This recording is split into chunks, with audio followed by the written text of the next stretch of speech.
All right, welcome to our annual AML training, anti-money laundering and suspicious activity.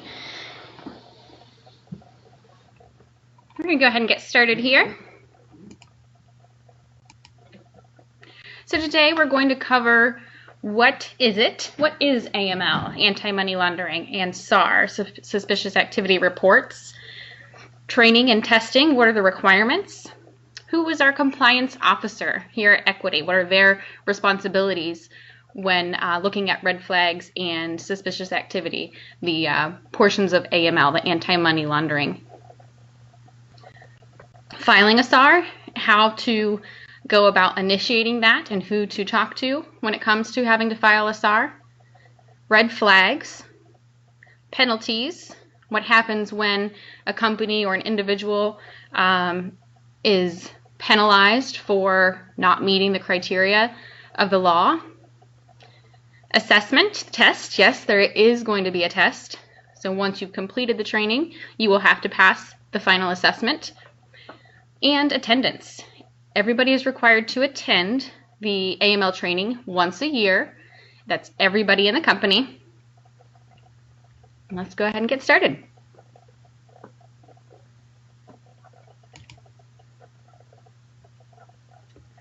So the money laundering, anti-money laundering, stems from the Bank Secrecy Act.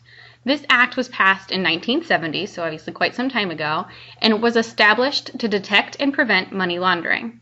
Originally, the statutes were required for banks, credit unions, and other depository institutions.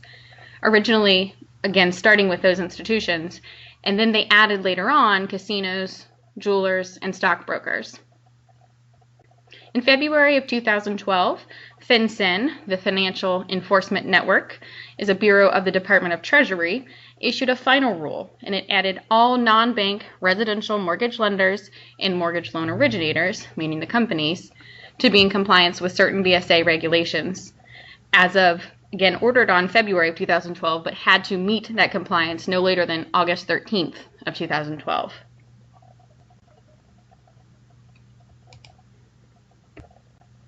So AML, as we said, training is required. Annual training is required for all employees. As we are a non-bank, we are a residential mortgage lender. And testing is required. An assessment of the employee to validate command of the subject matter with a minimum passing grade of 70%. So you must achieve a passing grade of 70% or higher in order to meet the compliance of this law. A completion certificate documenting satisfactory completion for all of the above, meaning all employees for us. And obviously we're telling you this now, so please pay attention during this session. Pay close attention, take notes, and then you will have to pass the assessment. I have already sent out the links for the assessment. We're doing this via SurveyMonkey this year, so if you have any issues, please let me know. My email address is amarkley@callequity.net, or you can also send me an IM.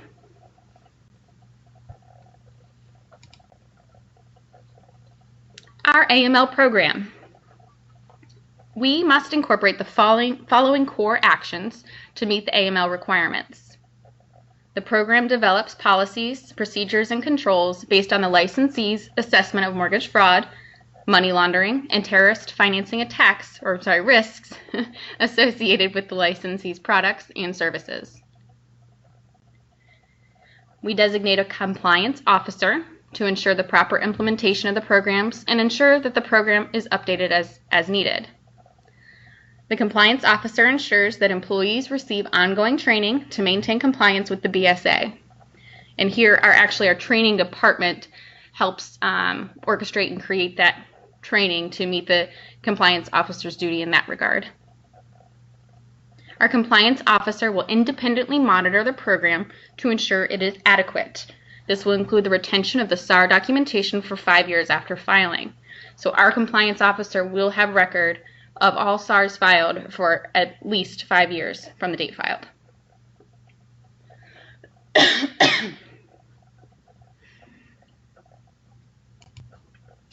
Mortgage fraud. So what is mortgage fraud? I think we all know generally what it is.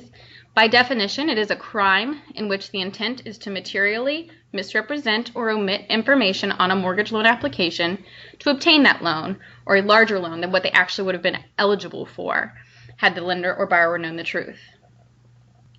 In the United States federal courts, mortgage fraud is prosecuted as wire fraud, bank fraud, mail fraud, and money laundering, with the penalties of up to 30 years imprisonment.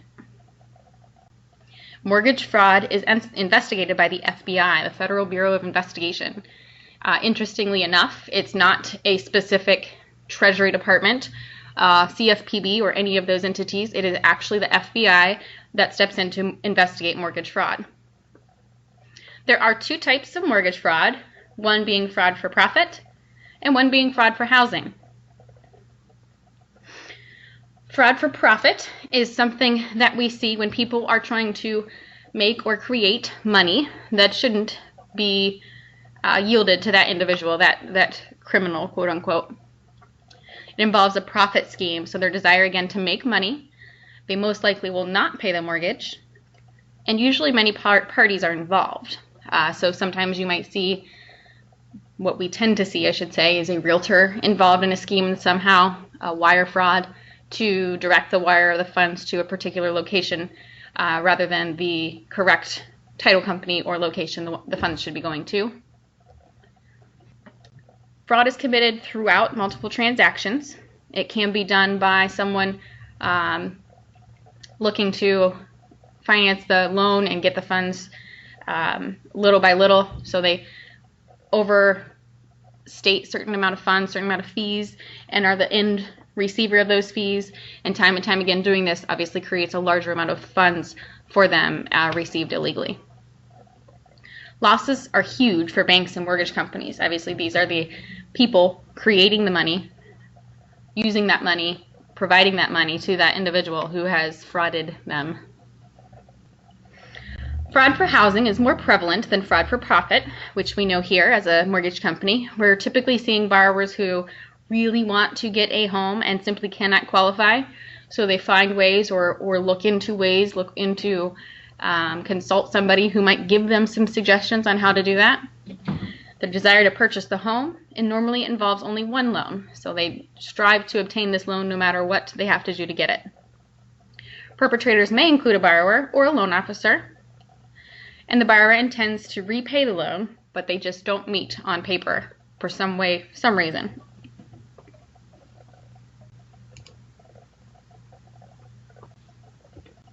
So what is money laundering? Money laundering is the introduction of illegally obtained currency into the banking system, or using the banking system to illegally hide currency that was lawfully obtained. So two different things there. Typically we see people who have illegally acquired funds by way of drug sales or theft, perhaps bank theft, or another entity stealing from another entity, and then laundering the money to hide it, but yet equally maintain that asset, or using the bank system to hide money that was lawfully obtained to reduce tax obligations and whatnot. That is the flip side we're talking about there. It's not hard for criminals to obtain currency. However, until the currency is deposited into the system, their ability to utilize it is restricted. When institutions knowingly accept cash from criminals, they legitimize the proceeds, which is the term laundering.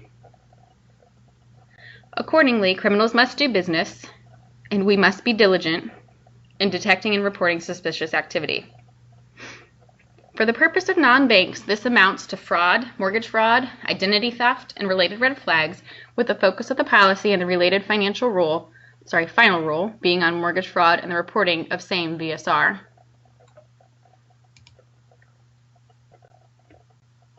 The Suspicious Activity Report, or SAR. This is the reporting requirement, the federal government form that we are required to complete within 30 days of the suspicious activity. So our compliance officer, being Jamie Drayton, once he's received notice of a request for investigation from an employee, will do some digging and then determine whether or not a SAR must be filed, and he must do so within 30 days of suspicious activity. Reports should be filed by an employee for any suspicious activity.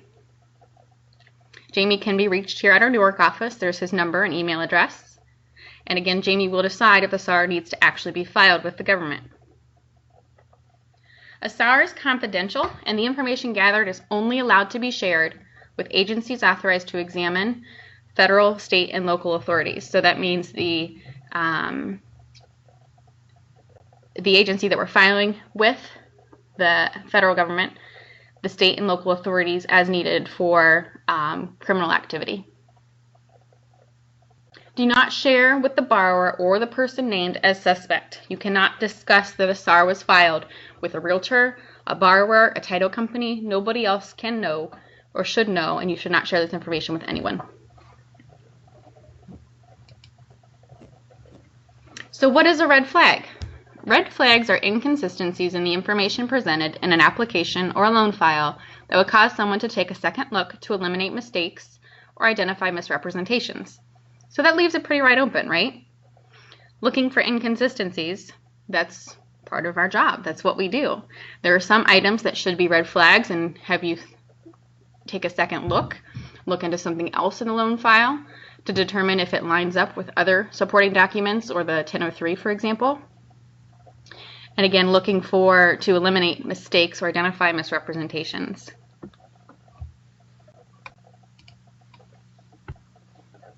So what are some of the higher level red flags? This information actually came from Fannie Mae, so some of it being a little outdated or less common than what we might see nowadays, but most of it very, very important, and all need to be taken into consideration. Social Security number discrepancies within the loan file. Obviously, that's a huge red flag, right? A Social Security number should match the entire way throughout the file. If there are discrepancies, it's something that processor or underwriter needs to look into, and then, as needed, determine whether or not they need to contact the compliance officer, Jamie Drayton, to file a SAR.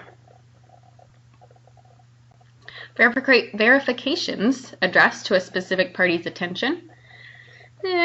Sometimes, right?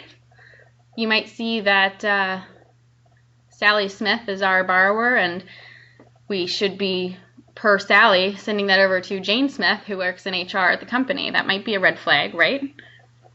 But in our case, if the processor calls, has that validation of the third-party verification, that contact number that they obtained themselves, and they received direction from somebody on the other end that said, hey, you need to send this to Jane, then that's different.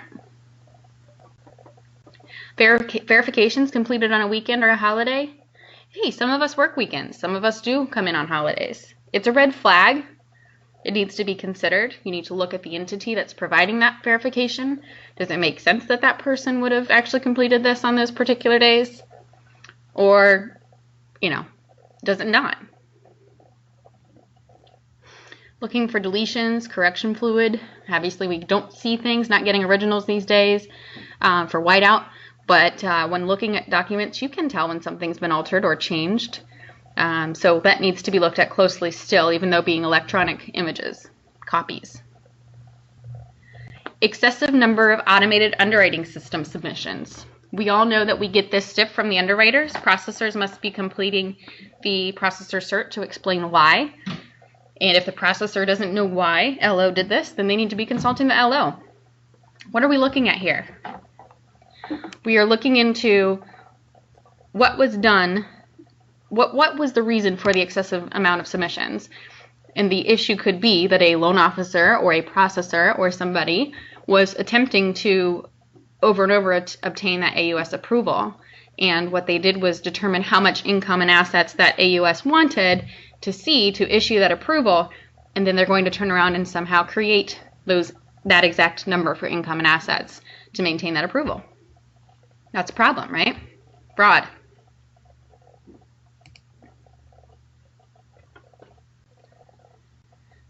Okay, additional red flags looking at the mortgage application. So significant or contradictory changes from handwritten to typed application. Obviously that should be major concern, at least a red flag looking into it. We mentioned before, if a verification is sent to an HR department like ours, One person in our HR department might complete a certain portion, and then another person will complete the other. Why? That's simply based on what their job duties are in the company, right? So that could be acceptable. You'll see two different forms of handwriting on that form when it comes back to us. However, if there's something fishy, something funny about it, we definitely need to look into it. It's a red flag either way. Employer's address shown only as a post office box. It might be, maybe not. We have a P.O. box. Some of it's on our documentation, right? But it needs to be considered. If you have the same telephone number for the applicant and the employer, well, the first question is, well, are they self-employed? Well, okay, and they're not self-employed. Well, then why would our borrower try to get us to call this number for their employer? Interesting, right? Payment shock, something underwriters are constantly monitoring on all products. They're looking to see, let's say, $500 in current monthly rent, and they've lived there for a year and a half. Now, all of a sudden, they're going to pay over $2,100 for PITI, for that proposed housing expense. That's pretty huge. So the underwriter wants to figure out how would they be able to maintain that, and how was it that they would be enduring such payment shock? Why are they doing this now? Purchasing an investment property but does not own a residence. That's a big one.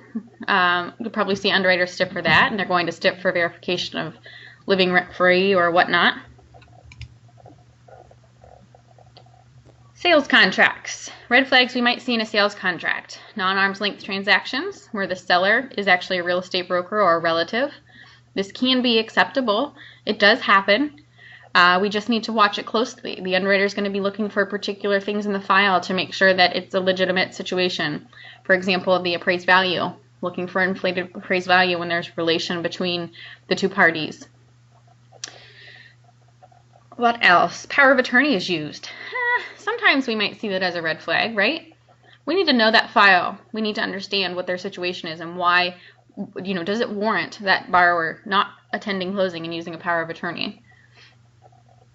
It has to make sense. Contract dated after credit documents. This could happen. You could pre-qual your borrower and have those same credit documents, your supporting documents in the file once they go into contract. That happens a lot. But should you have a contract dated after an appraisal? No, never. Contract must be dated prior to the appraisal. And we're looking at contracts. This statement is boilerplate contracts, where they're limited, fill in the blank terms. They're not reflective of a true negotiation. Well, this is really hard to address as well. We have a lot of states and agencies or localities that use specific standard forms. That's part of their enforcement in that local area. But we do need to be cognitive of it being a potential red flag that somebody has just drafted something simple to try to get it through.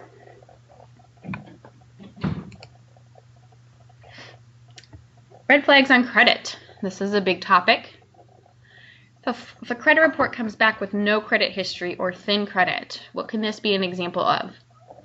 We could be looking at somebody who potentially has stolen identity.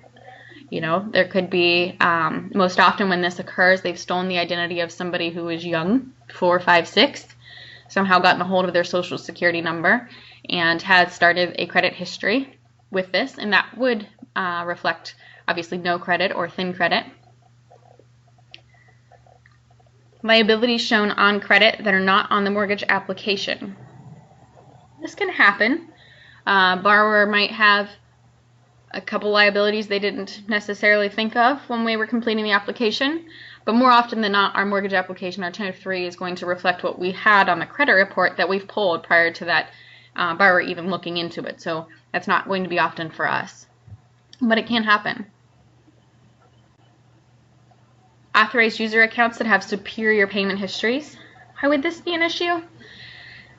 Yeah, you're looking at somebody who's somehow obtained access to credit by that way of authorized users. May or may not be a red flag, but it's something to consider. What we really want to look at from a mortgage lender standpoint is whether or not those accounts are accurate depictions of what our borrower's actual credit history is. Their true ability and willingness to repay can't be relied on if they're not the ones using that account and making those payments. It's a little bit of a different situation there, but more often than not, I don't suspect a lot of fraud with those unless there's a lot of those types of accounts.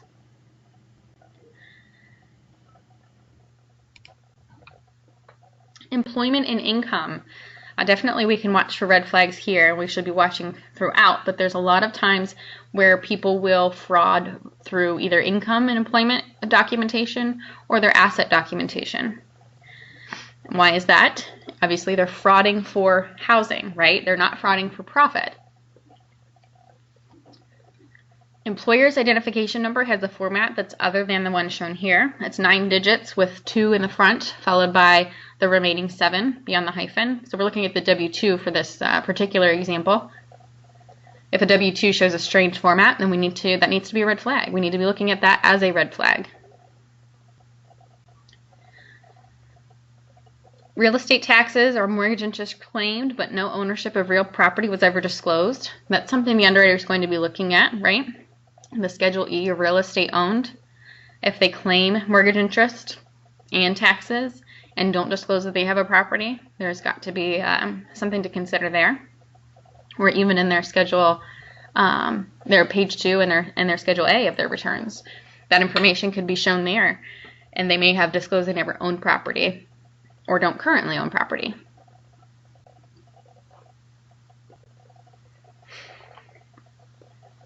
Paid preparer signs the taxpayer's copy of the tax returns. Sometimes they just do this. It shouldn't be done, but it would be a signal, a red flag, right? Applicant reports substantial income but has no cash in the bank. That's a big one.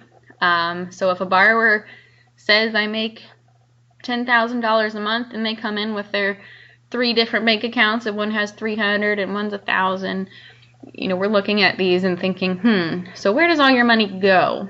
Because no matter what, you've got a hefty amount of monthly income here. So we need to figure out kind of what's going on. And if it makes sense, if they had a recent improvement or promotion in their income situation, then that might be just fine. We already talked about the large increase in housing expense. Reasonability. If income appears to be out of line with the type of employment, the applicant's age, education, or lifestyle.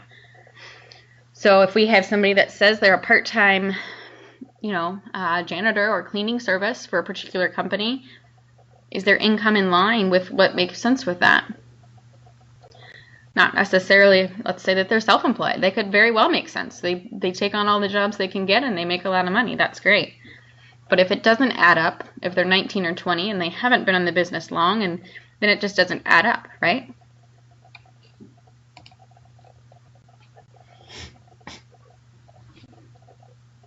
An applicant's job title, more about employment and income. The applicant's job title is generic. There's a lot of cases now where we're going to see companies with generic business titles. So that may not always apply, but it is a red flag and we can look into it further based on that file. Year-to-date or past earnings are even dollar amounts. That's actually a pretty big one.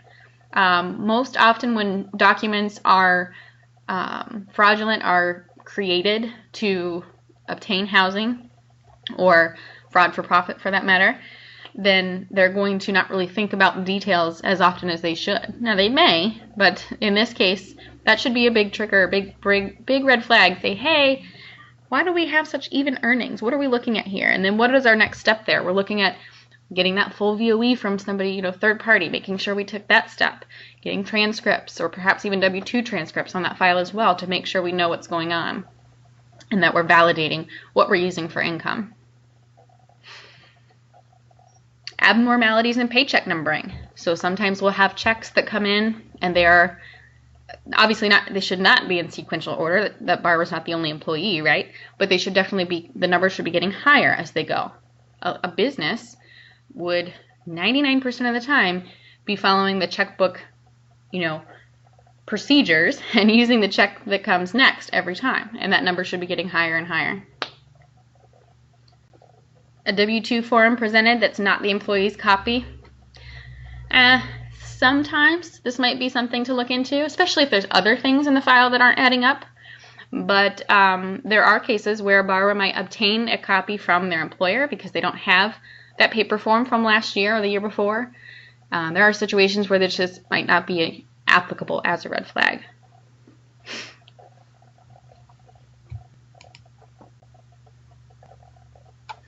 Assets. An applicant's salary does not support savings on a deposit.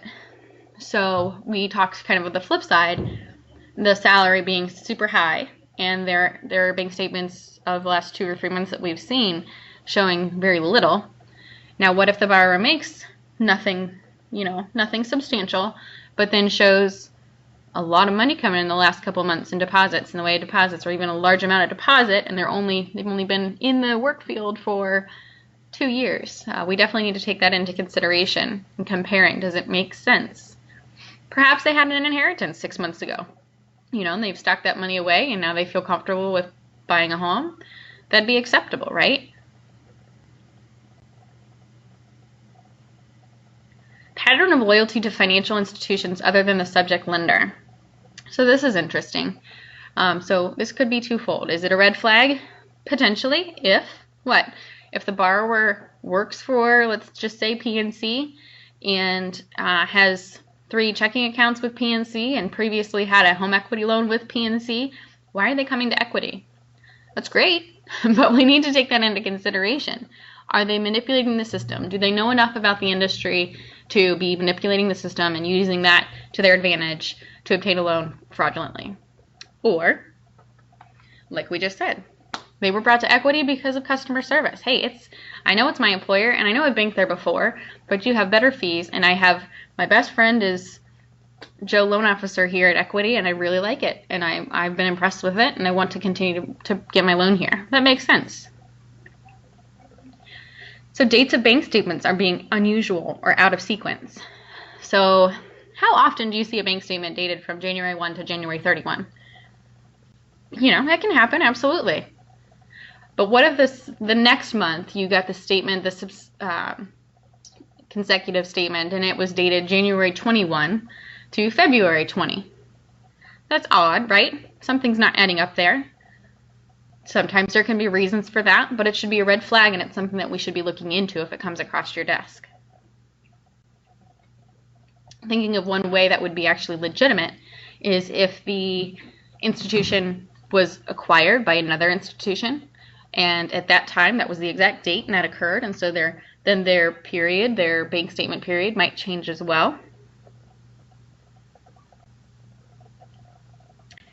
Balances verified as even dollar amounts. Same as when we were talking about the income documents, people who are creating or altering documents to obtain a loan fraudulently may not take into the consideration the details. So the balances might always be consistently an even amount, and that's not always going to be fraud, but it is a red flag. And then falling into the next line here, 2-month average balance is equal to present balance. Obviously another red flag. We've got to take into consideration, how is this adding up? Are we looking at all the transactions that are on the statement, if there are any, and making sure that things are adding up properly?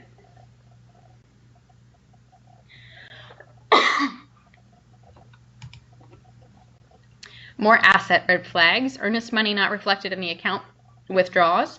So obviously if they wrote the check after the bank statement cut that we have in the file, that makes sense, right? If the earnest money is from an account or a bank with no relationship to the applicant, in both cases this could be just a gift, right? But it could also be a red flag. We have to pay attention to the details, looking at the name and information, the address of the person providing the earnest money, and making sure it lines up with the assets and the person we have on file.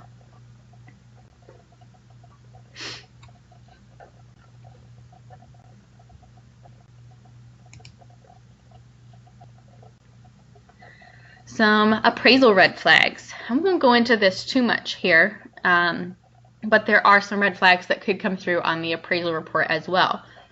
Making sure the appraisals ordered by us is huge. The Appraisal Independence Act came into play, I believe, around 2010, maybe before that, and that required lenders to comply with the individual in making sure that there was separation between the individual ordering the appraisal and talking to the appraiser on behalf of the lender and the person actually originating the transaction. So anybody from a processor, loan officer assistant, those people can't be involved in the ordering or contacting the appraiser for that particular reason.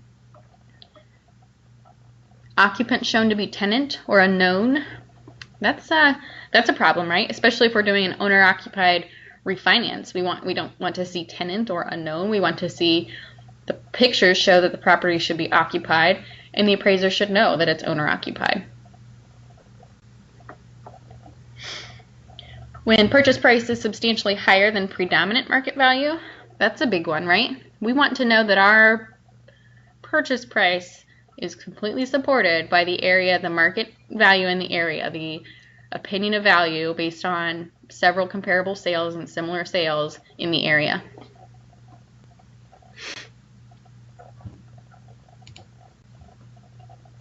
Map scale distorts distance of comparable properties. So when you're looking at these reports, making sure that the location map for the comps makes sense.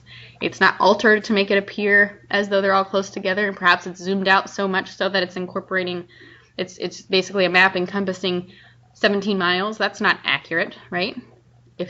Particularly if the comp grid shows that they're only a mile or two away. Looking for rent signs in the photographs, that's a big one. So what are some examples of red flags on title?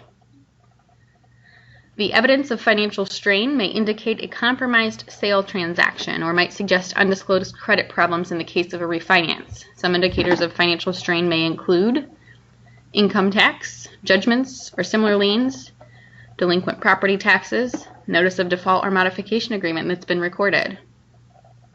So when we're analyzing title, we're looking for the transfer history, but we're also looking at what has been filed against that property for our borrower, and also looking at title for who's on title, who's right now the owner of the property. It should be our seller, right? The date and amount of existing encumbrances do not make sense. So perhaps the mortgage liens or judgments shown on title don't make sense with what we expect to find, right? Chain of title includes an interested party such as a realtor or appraiser. That's huge. Chain of title might include something strange like a relative. The property was inherited and then the seller is also, inherited the property, or now the relative is purchasing from the seller who inherited the property. Those things happen, but it needs to be completely analyzed by an underwriter or processor. But if it's a realtor or appraiser, somebody with an interest to our current part or our transaction, it's a huge red flag.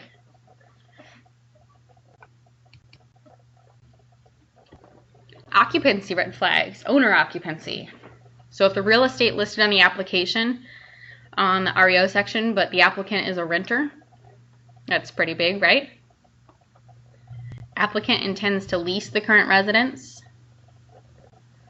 Significant or unrealistic commute distance. So if the borrower has been working at a company for 5 years and they've been driving 15 minutes every day to work, then all of a sudden they're purchasing a property that's going to increase their commute distance to 2 hours? I don't think so. But the flip to that being, if they've been driving 2 hours and now they're going to move closer, obviously that's acceptable, right? But we'd have to question that. How are they going to handle that commute now after not having such a commute in the past? Or, employer to confirm they're going to be working remotely.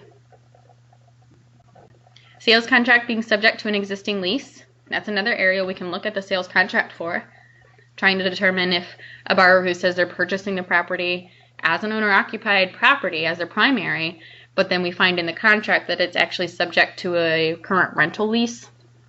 That means they don't intend to occupy, right? At least not anytime soon. A new homeowner's insurance policy for their primary, but it's a rental policy.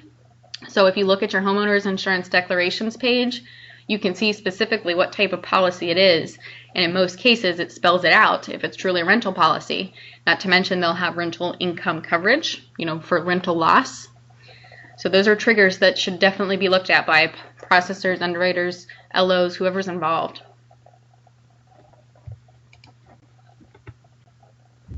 So what about owner occupancy on refis? Again, that homeowner's insurance rental policy issue, if it's an owner-occupied property and that policy comes across with that information. Reverse directory does not disclose subject property address. So for example, our drive report will show what addresses have been tied to that borrower, and if it's indicating the borrower's claimed another home as their primary recently, or for the last few years even for that matter, we need to question that, look into it. Occupancy affidavits reflect applicant does not intend to occupy. That's kind of a given. If we say, hey, sign this document that says you're going to occupy this as your primary residence and intend to do so into the foreseeable future, and they say no, we need to be taking that into consideration and holding that closing off at this point. Rental property listed on the application that's more expensive than the subject property. So this can happen, right? A borrower might be refinancing. Let's say they are purchasing a primary residence, simultaneously refinancing the property they say is their current home. It's converting to a rental property, right? If they're buying down and they're relatively close together, there's no rhyme or reason for them to actually downsize when they have a family of 5 or what have you, then we've got to really question that. Does that make sense? So now they're qualifying with rental income on that property they're converting to help them qualify for the purchase of a new home that's probably actually going to be the rental property, right? Very, very convoluted, but very possible.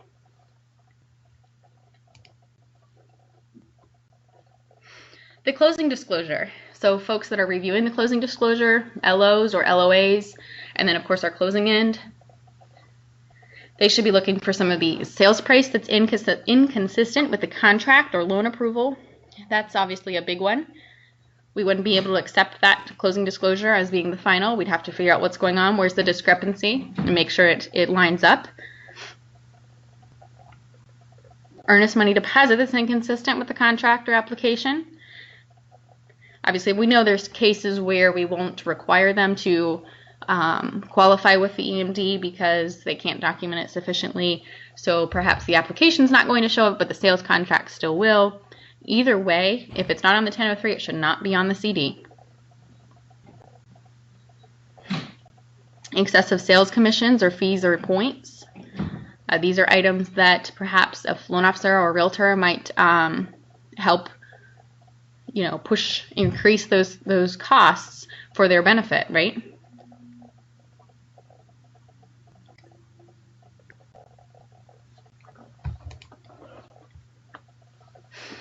So, what do you do if you see a red flag? The red flags don't mean that you have fraud. While it's something you have to look into, it doesn't mean you have fraud. They are an indication that when present with other suspicious red flags could potentially mean we have fraud.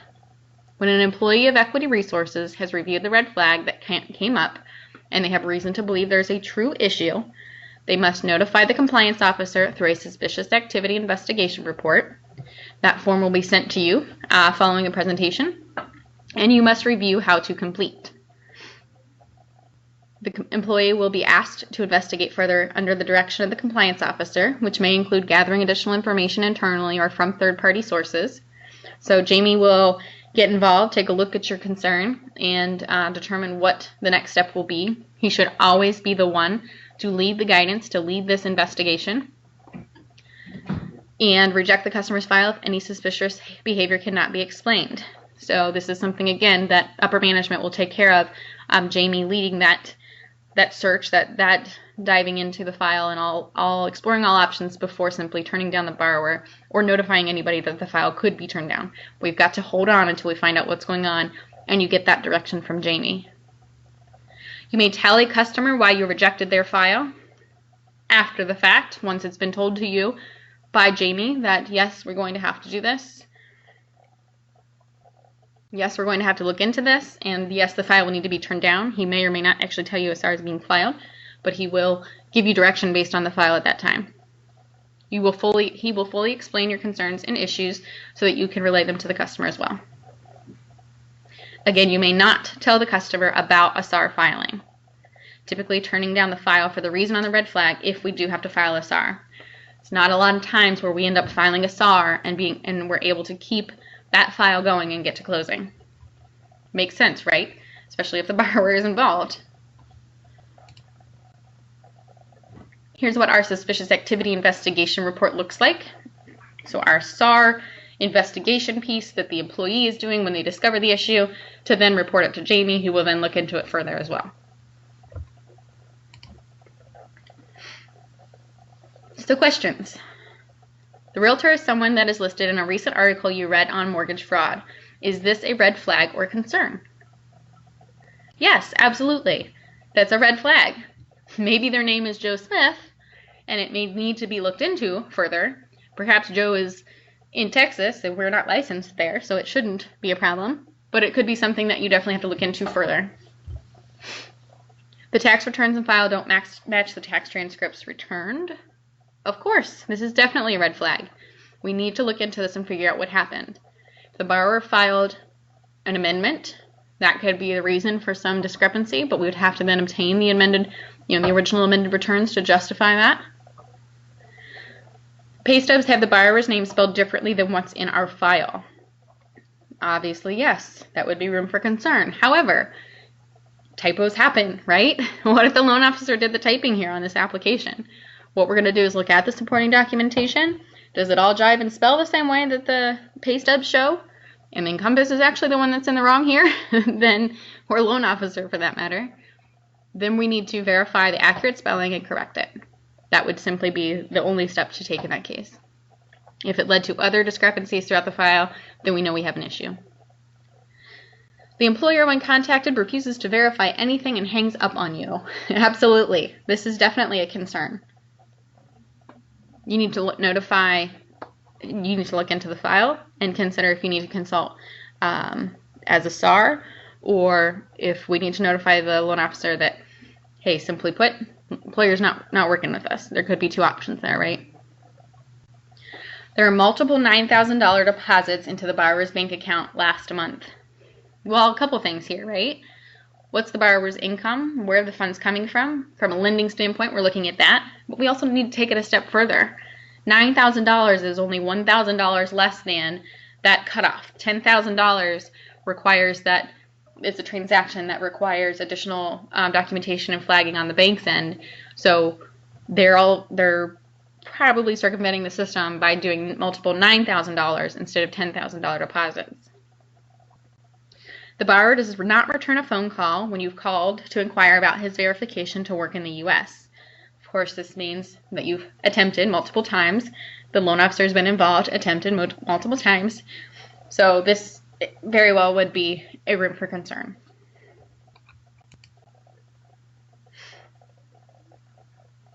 So here are the answers. We all said yes, most likely to all of them.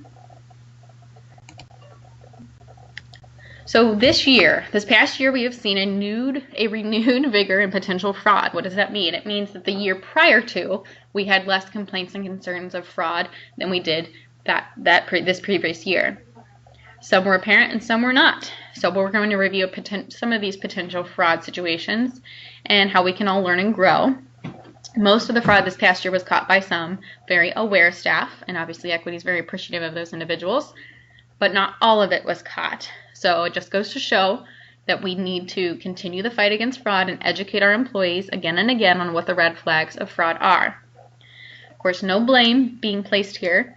If any of them are examples that you were involved in, just simply learn from it and try not to be on the slides again next year.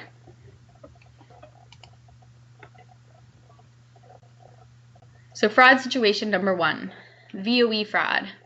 This was fraud for personal gain. 2 different VOEs, both completed by the same company for the same employee. One says employed and one does not. One says they're not employed, says they're on severance perhaps. Or actually that is the case on this one. So these are on the same borrower. Now which one looks fraudulent to you? The top one shows the borrower started employment 7/15 of 2014. Director of Human Resources. Probability of employment is good. $125,000 a year, and actually they've received it every single year since, based on that, right? But what is it for year to date? It shows July 15th, 2014. Well, clearly that's a typo. This was done in 2016. So look at the one below, the snippet below. We see it doesn't have any previous earnings information, and year-to-date is not $125,000. While that might have been their salary, it's not what's obviously going to show for year-to-date. It's only September. Employee was employed until 9/15 of 16, and then has been receiving severance pay equal to the salary through the end, and will be until the end of the year. So this was the actual correct VOE, indicating the borrower was hired in July of 14 and then was terminated on 9/15 of 16. We received this VOE around the end of September, and so somehow the borrower got involved and had indicated they were still employed. This borrower actually had pay stubs to support because they were receiving that severance. So what procedures are set in place to prevent this type of fraud? Well, we never order a VOE using a phone number that the LO or borrower gave us, right? Never, ever, ever. We always verify through a third-party source and contact that number. So you're using Google, Yellow Pages, what have you, and you're locating a number, and you're documenting how you located the number in the file. What red flags do we need to watch for? Same pay each year. This case, absolutely. This particular borrower had $125,000 across the board for 3 years. It's interesting. So they never received a raise. They never had any other type of income. They always just received base. It's interesting. Paid through date is inaccurate. In this case it was. They put the higher date for some reason instead of the actual paid through date, which was into September of 16. And using a phone number to verify employment that an LO gave us. We don't want to ever do that. So congrats to the underwriter, Jenny Brown, and the second processor, Jen Skurbitz, for working on the file. And Jen ordered us a second VOE following company policy to obtain what she knew to be a valid VOE. And in a result, we had to turn down the file. So again, why did we still have a pay stub on this file? Because they were receiving severance. So she had pay stubs to provide, he or she, and it looked as though she was receiving income on a regular basis, but it was severance, not an actual base pay.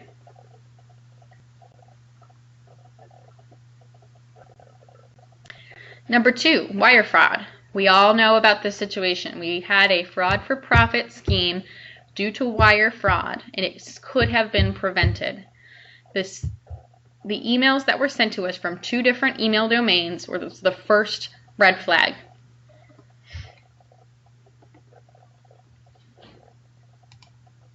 Look at this a little bit here. Be advised, our office will be handling the closing, This is A. Lee at logs.com. And it was a legitimate email. And then this other email came through, Alicia Kim, akimlogs@gmx.com. Well, first of all, what's that? That's a generic, right? It's not a business email. Second of all, look at the subject line. Reply, reply, reply, forward, reply. That's not correct. Something funky was going on here, right? And then lastly here, good morning, whomever. What time will the escrows account be funded this morning? That's not right. That's not good grammar. That's not proper grammar. That should have been another red flag to the individual, the employee. So what procedures are in place to prevent this type of fraud?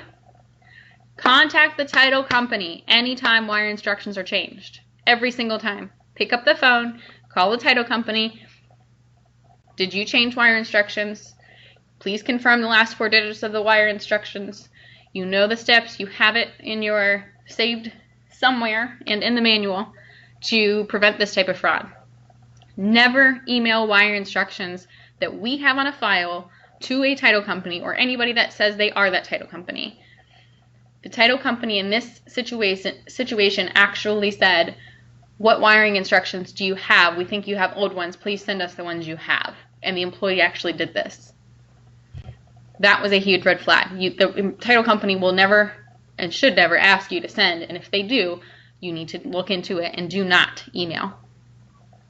What red flags we should watch for? Email addresses, the forward, or reply, reply. We can't offer congrats here because we did not catch this. It should have been caught based on these red flags we just saw. To give everyone an update,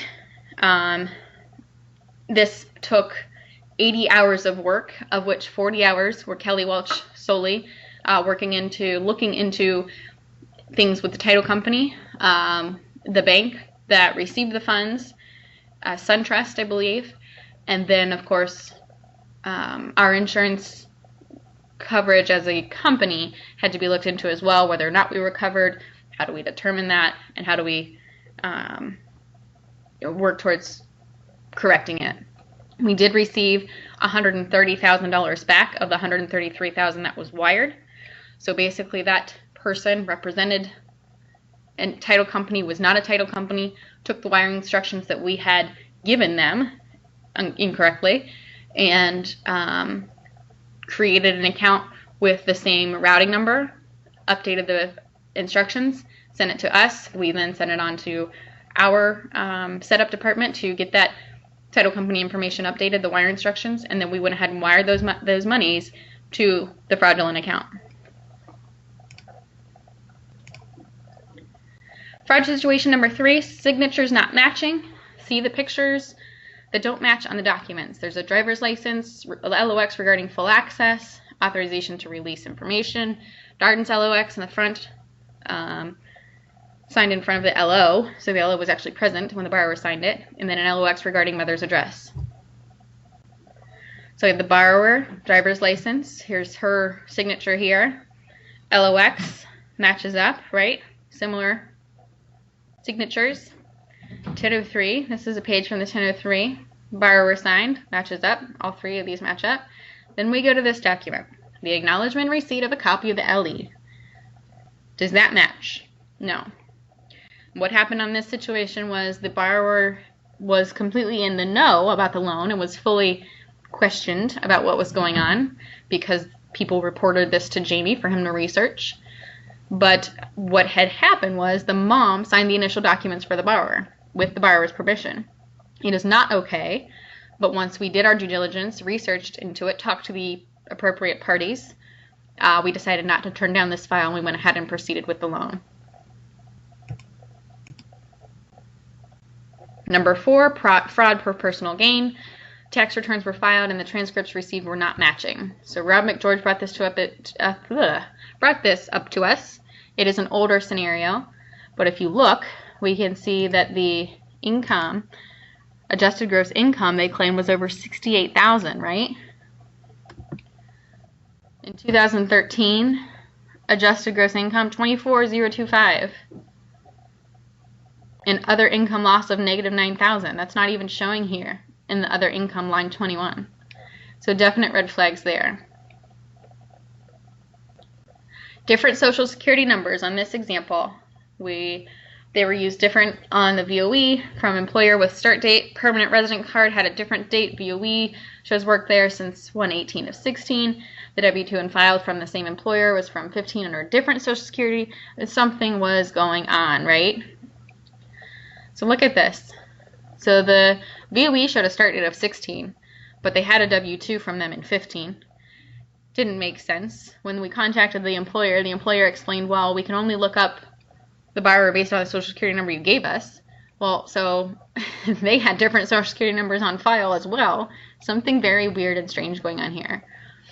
So we definitely turned down this file, and again, congrats to all those that reported this to Jamie for him to research.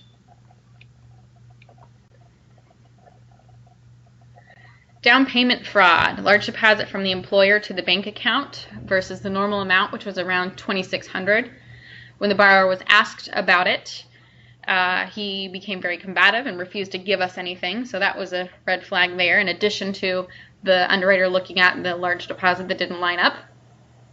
The borrower received the money in error from the employer, and the employer is going to get it back. So when we contacted the employer, we wanted to know what was going on there, and they explained that was an error and the money was being pulled back. And of course, congrats to the LO in this case for making us aware, because underwriters actually missed it.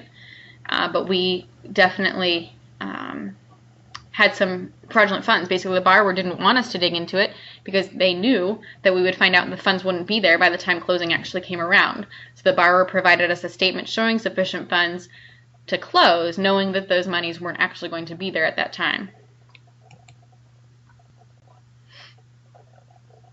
here was a major concern that occurred. We had requested an LOX regarding down payment money.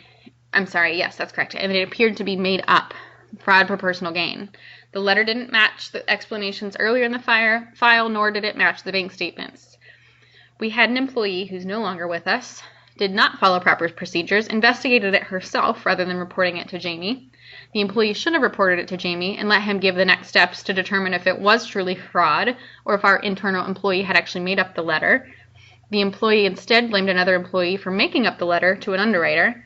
So here we have he said, she said, and again, improper procedure and so on and so forth. So hurt feelings all over the place because so-and-so said you did this and blame here and it was completely wrong to begin with. And everybody got involved, sales managers, VP of operations. It was a large mess.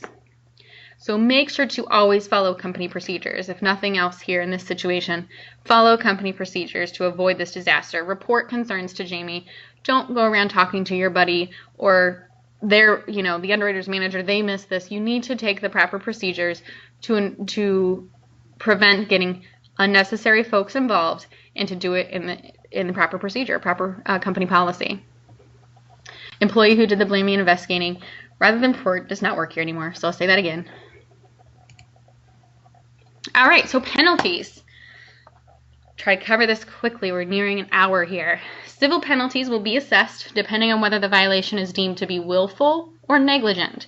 So did somebody intend to defraud the lender and obtain monies or a house for fraud? Fraud for housing? The licensee could see any of the following or a combination of the following. Civil penalty assessed at $1,000 per day for each day of noncompliance. And that can be assessed to an individual, the loan officer, an individual, an employee, or an actual company. Willful violations may result in civil penalties for the licensee or its employees, officers, or owners, and an amount of the transaction, or $25,000, whichever is greater. Civil penalties of up to $500 may be imposed for negligent violations. So smaller penalty if they find that it was simply negligence. However, the company, the LO, etc. are still responsible for catching this. If there's a pattern of negligence, then a civil penalty of $50,000 could be assessed. Criminal penalties could also be assessed if warranted. So that does mean jail time, etc. Courts.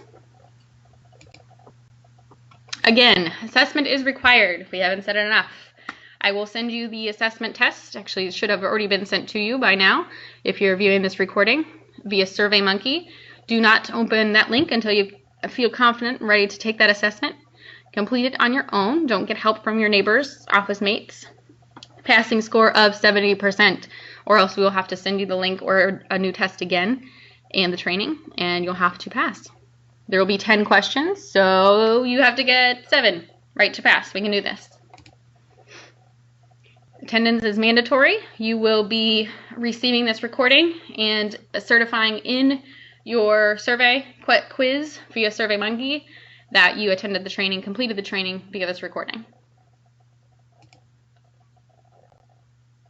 Any questions? Yes. Thank you so much.